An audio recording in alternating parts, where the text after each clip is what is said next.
recurring theme in these podcasts is the challenge for fantasy managers trying to predict something that has never happened.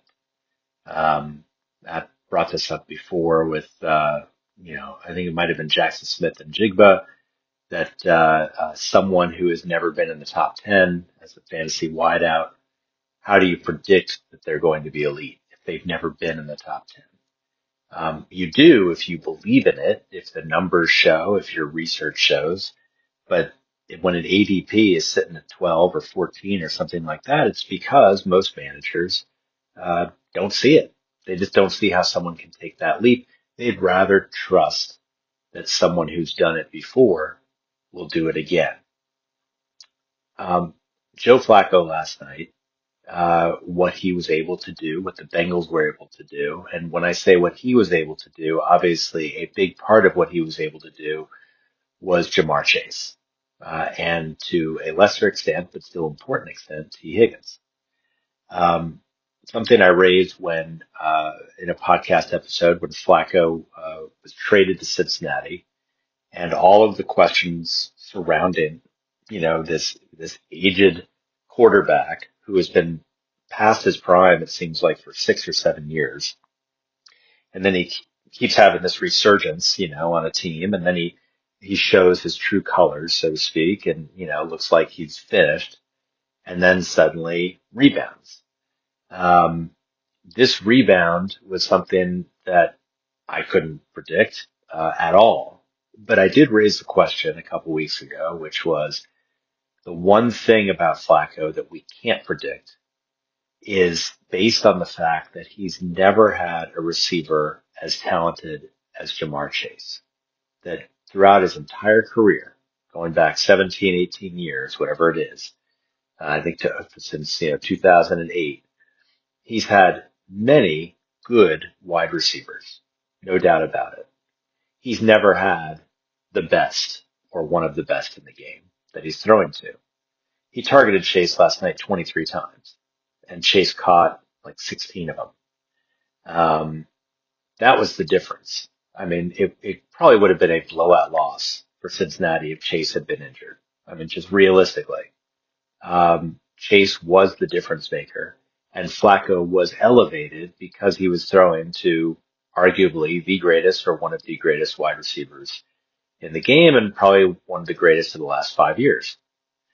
No way to know what Flacco would do in that circumstance compared to throwing to Jerry Jeudy and, Cedric Tillman, and a couple of good tight ends, and a backfield, some of whom can catch balls. Like it's apples and broccoli in terms of the difference from going to Cleveland in that system with those personnel and then going to Cincinnati with Jamar Chase principally.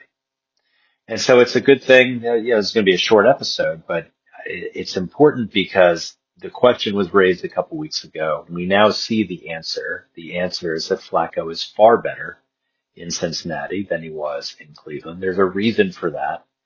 And in fact, you could argue that Flacco is better than he's been in years, and there is a reason for that. That you put an aged post-prime, really shouldn't be starting anymore quarterback, and pair him with an ideal receiver combination in Chase and then also Higgins. Very few teams have that kind of combination, led by a guy again who is uber elite, and you see what happens to a guy like Flacco. Now, we don't know what's going to happen for the rest of the season until Joe Burrow comes back.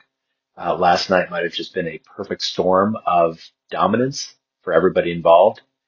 But I will say this, they've got the Jets up next, and then they've got the Bears at home, both those games at home. There is a realistic scenario now where the Bengals are 5-4 going into their bye week.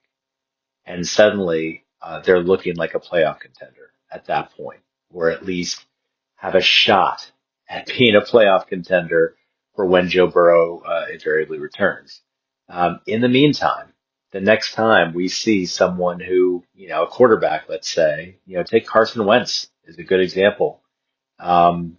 Last played a game in Washington, I guess it was 2 years ago, his last start Maybe it was more than that, but I think it was 2 years ago.